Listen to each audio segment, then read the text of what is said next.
They say the first thing to die in war is the truth. In Helmand, it was the signal. 0400 hours. The desert didn't sleep. It just waited. Generators hummed, cables hissed, and Combat Outpost Razorback lay hidden in the sand, a scar the map refused to remember. 8 HESCO walls, 2 towers, 1 antenna that blinked more in hope than in function. Inside, Corporal Mason Ellis sat at his comms table, eyes hollow from the glow of the radio screen. The air was heavy with diesel and stale instant coffee. He had the kind of calm you only earn when panic's already been spent. In Helmand, you didn't wait for gunfire. You waited for silence to end. He logged his last report from Bravo 2, routine patrol, grid 51938, green. Then the radio went quiet. He adjusted the frequency just to feel like he still had control. The dial clicked, the world shifted half an inch, and nothing changed. Out here, the war lived inside the static. When the noise stopped, that's when men disappeared. He took a sip from his dented mug, coffee so bitter it could strip paint, and listened to the faint hum of a generator fighting for air. Another morning in Helmand Province. Heat without sun, fear without motion. Mason had stopped checking the clock. You didn't measure time here. You measured distance between transmissions. Then the signal spiked. A voice broke through, shredded and raw. Movement, contact grid 519, taking fire. The message collapsed under static. When the desert finally spoke, it screamed. He keyed the mic, tone flat, all discipline. Razorback to 6 actual. Possible troops in contact. Bravo 2 element. Grid 51938. Request confirmation. The radio hissed like an open wound. No response. He logged the time. 4:18. Circled it twice. That was how you marked the line between routine and history. Every firefight starts the same way, with someone pretending it's nothing. He tried again. Bravo 2, this is Razorback. Say again over still nothing. Through the bunker slit, dawn pressed over the valley. Gray light cutting through dust, tracer fire painting its own sunrise across the horizon. He didn't blink, didn't breathe. Radio operators didn't get to panic. Their job was to stay calm while everyone else fell apart. He was the one voice left between chaos and silence, and both were closing fast. Bravo 2, he whispered, voice barely above the hum. If you're still out there. Click twice. 2 clicks came back through the static, faint, deliberate. He smiled once, small and tired. Somewhere in the dark, a man was still alive, and that was enough to start a war all over again. The first blast hit before the sun cleared the horizon. The sound wasn't thunder. It was a door slamming on the edge of the world. The radio flared, filled with shouts, half words, the metallic clatter of rifles echoing through static. War didn't arrive with warning shots. It arrived mid-sentence. Mason's pencil rolled off the table. He didn't look down. He switched to command frequency, voice steady. Razorback to 6 actual. Troops in contact. Bravo 2 element. Grid 51938. Awaiting confirmation. Static answered, thick and empty. He adjusted the gain, chasing the ghosts of voices down the wire. Each flick of the dial felt like turning a key that might open the sky. The battlefield wasn't out there anymore. It was inside the radio. Outside, the ground shook again. Dirt sifted through the plywood roof and landed in his coffee. He grabbed his helmet, shoved the headset underneath, and stepped into the light. From the guard tower, tracer fire etched lazy arcs across the grape rows. He knew that geometry, the ambush shape, beautiful from a distance, fatal up close. Every bullet in Helmand traveled in straight lines. Only the living had to turn corners. He climbed the ladder 2 rungs at a time, radio cable biting into his shoulder. At the top, the valley spread out like an unfinished map. Flat, colorless, endless. He keyed the mic again. "Bravo 2, this is Razorback. Click twice if you copy 1 click. Then another. Far away, a third, slower. Someone hurt, still trying. Even dying men followed procedure." He checked the clock. 0426. "Razorback to fires. Mark tentative grid for illumination. Hold until positive PID." The artillery net replied with a bored copy. He hated that tone. It meant they thought this was routine. The desert disagreed. Nothing was routine once someone stopped answering roll call. Through the binoculars, he saw dust bloom along the canal road. Muzzle flashes like camera bulbs. The enemy wasn't hiding. They were performing. He plotted arcs, distances, margins of error. You survived by math, not miracles. He toggled to Bravo's frequency. 2-1. If you're mobile, mark with smoke. Any color A beat. Then purple haze blossomed inside the grid square. Color looked beautiful until you remembered it meant blood. He passed the coordinates up the chain, then switched to the airnet. "Any Raven or Reaper on station, this is Razorback.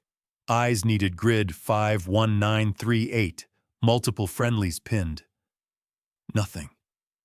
He watched the horizon anyway. Hope was a habit radio men couldn't afford, but couldn't quit. Silence wasn't absence. It was aim. The generator behind him coughed once and the power blinked. He whispered a prayer that sounded suspiciously like maintenance. When the hum returned, he exhaled. He could almost hear Bravo 2 breathing through the static. Short, panicked bursts between the gunfire. He leaned into the mic. "Hold your ground! I've got you." He didn't. Not yet, but he would. Sometimes the only weapon left is the lie that keeps men fighting. Down below, Razorback's quick reaction squad scrambled into vehicles. Engines roared, dust spun, radios crackled alive. Mason fed them the route like a surgeon threading arteries. Follow the canal. Ignore the signs. If the road looks safe, it isn't. The driver laughed once, a nervous tick, not humor. Every rescue started as a suicide plan, with better timing. He watched the convoy disappear into the dust. Then he turned back to the radio and waited for either their voices or their ghosts. The desert held its breath. And somewhere inside the noise, Helmand decided who it would keep. The firefight had found its rhythm. That awful drumbeat of bursts and silence. Mason heard it through the static, the same way you can feel thunder before you see lightning. Bravo 2 wasn't answering anymore, but their ghosts still breathed through the channel. He couldn't see them, but every transmission felt like a heartbeat he was keeping alive. He spread the map on the table, dust coating the edges like old blood. Grid 51,938 sat right in the middle of a dead zone, a place where signals vanished and coordinates lied. He circled it, drew 3 X's, and underlined one word: lost. He keyed the mic. Razorback to 6 actual. Confirm QRF en route. Bravo 2 under effective fire. Probable RPGs. Recommend route via Canal Road. The reply came slow, detached, bureaucratic. Stand by, Razorback. Confirm civilian density. He almost laughed. There were no civilians here, just witnesses. Command always wanted confirmation. The ground only gave confessions. He climbed the tower again, headset tight, the antenna cable dragging behind him like an umbilical cord. From up top, he could see the whole district. Pale earth carved by smoke trails, flashes winking like broken mirrors. He pressed the headset harder. Bravo 2, if you can hear me. Click twice for alive, 3 for wounded. 2 clicks, then a third, then nothing. He stared at the radio, throat tightening. Copy. Holding the net, some men fight with rifles. Others fight by refusing to hang up. He switched channels, patched fires, CAS, and command onto a single relay, juggling frequencies like an orchestra. Static became music.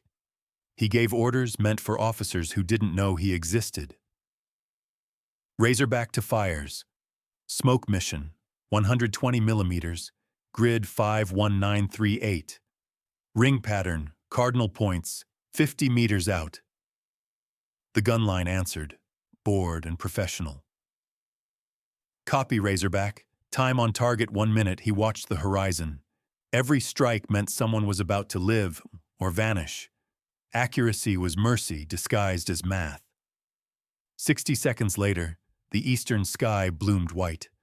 Perfect rings of smoke lifting like ghostly halos.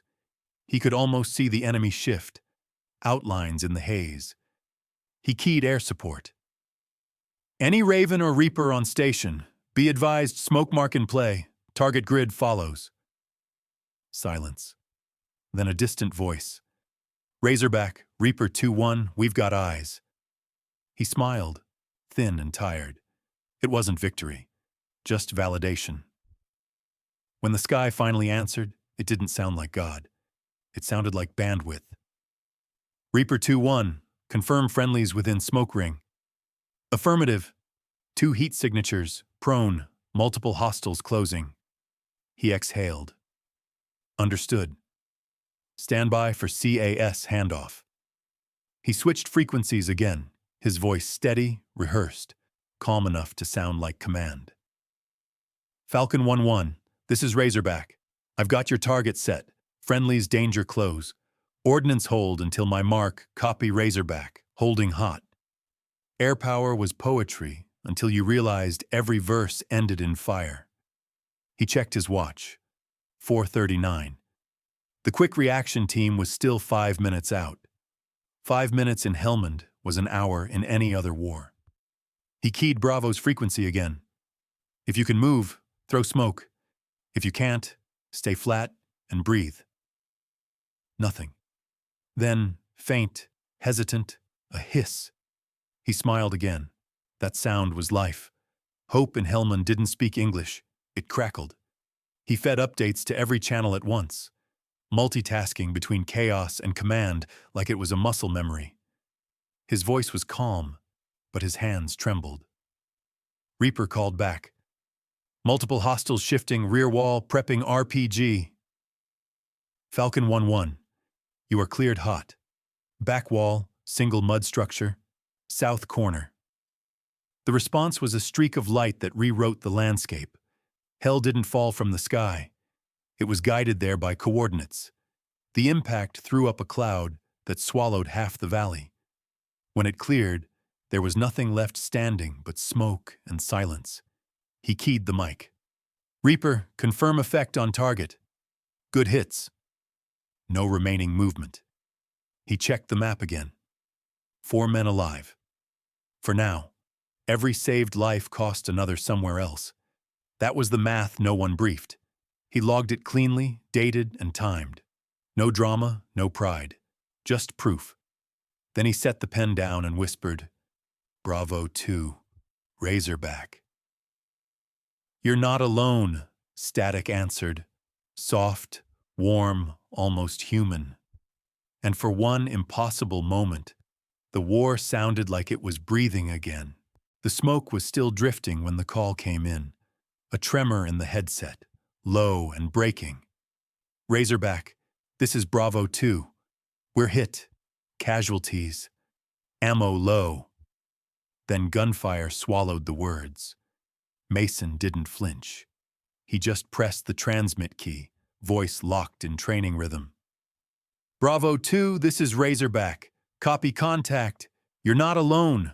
Hold your grid. Help's inbound. He checked his watch. 4:47. The QRF convoy was somewhere between lost and late. In Helmand, Reinforcements were just stories you told to buy time. He relayed updates up the chain, punching the keyboard with calm violence. Every field on the screen wanted a number. Strength, rounds, casualties, grids. But none of it meant anything. This wasn't data. It was lives in progress. Command wanted statistics. The ground kept sending blood. The Reaper feed went silent again. Overload. Clouds. Mason stared at the radio stack like a surgeon watching a flatline. He switched frequencies, hit transmit, and prayed physics still remembered how to listen. Falcon 1-1, Razorback. I've lost visual confirmation. Stand by for manual correction. He pulled out his map, sketched fast, red pencil, shaking hand, perfect handwriting. He calculated distance by sound. 3 seconds between bursts, maybe 40 meters. He didn't need coordinates. He could hear the dying. He toggled the fire net. Fires, this is Razorback. New mission. Danger close, repeat, danger close. Grid 51938. Friendlies at center, adjust north by 50. The line went quiet.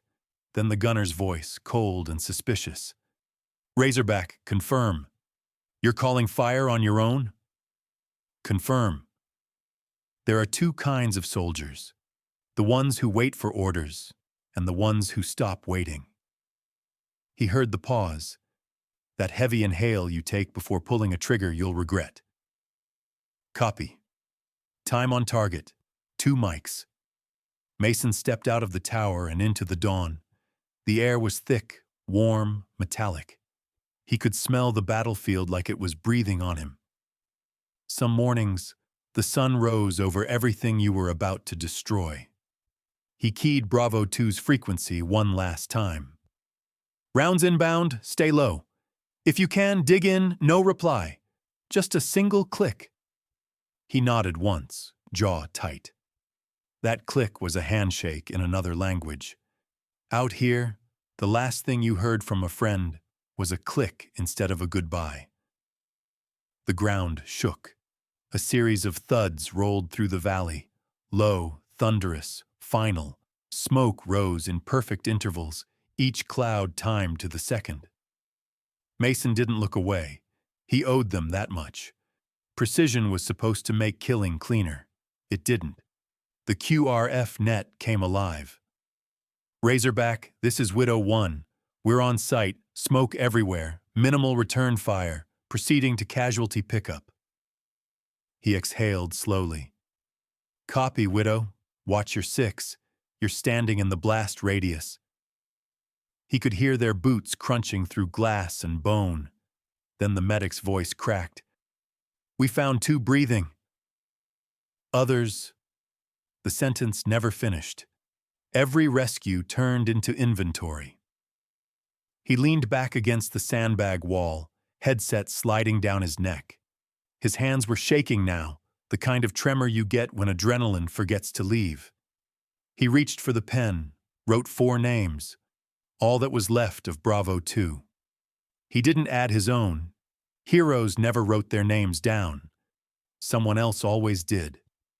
He keyed the mic again, one final time. 6 actual Razorback. Fire mission complete. Survivors extracted. Out. He left the channel open, a habit, a superstition. Sometimes he liked to think the static was listening back.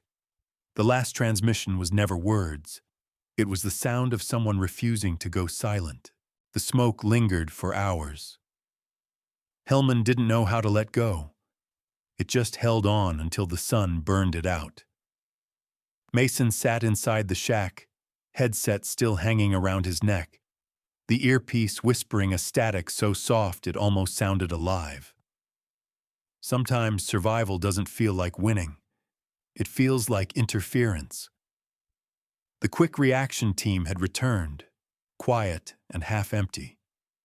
No cheering, no talk. Just the sound of diesel engines cooling in the dirt. One of the medics dropped a bloodied headset on Mason's desk without a word.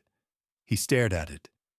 He recognized the serial number, It belonged to Bravo 2's radio man. In war, you never touch another man's headset unless he's gone. He wrote the final log entry. 0452, contact resolved, 4 survivors, site secure. His handwriting looked calm. His hands didn't. He paused before signing. It felt wrong to write his own name under a report that ended with death. The paperwork always looked cleaner than the battlefield. Outside, the generator sputtered, coughed, and caught again.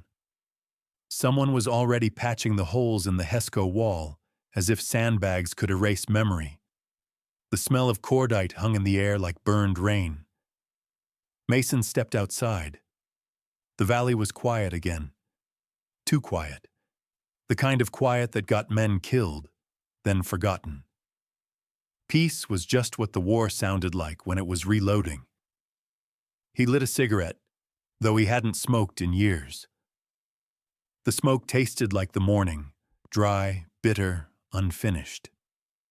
He looked east, toward the canal road, where the bodies of Bravo 2 had been.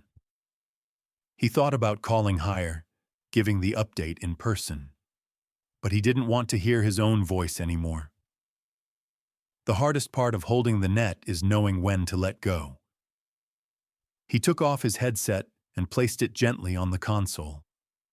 The radio hissed once, as if protesting. He reached for the power switch, hesitated, and left it on. The static filled the room like breath. Silence was the only sound that told the truth. Later, when the report reached battalion, they'd list his role as communications relay. 3 words, no story. The official file would never mention how he stayed on frequency alone, holding an entire battle together with nothing but a voice. The men who save the most lives usually get the shortest sentences. The next rotation replaced him 2 weeks later. New operators, new voices. The call sign stayed the same, Razorback. Sometimes, when the new guys keyed up, they swore they could hear another signal under the noise. Faint, broken calling grids that didn't exist anymore. Not every ghost haunts a place. Some haunt a frequency.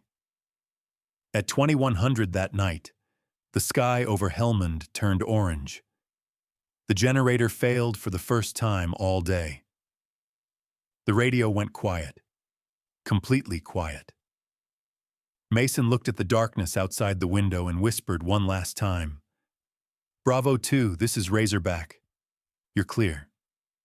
He wasn't talking to them anymore. He was talking to the silence. The next morning, the watch log showed his last transmission, 2103. No response.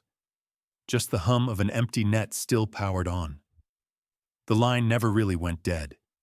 It just waited for someone else to listen.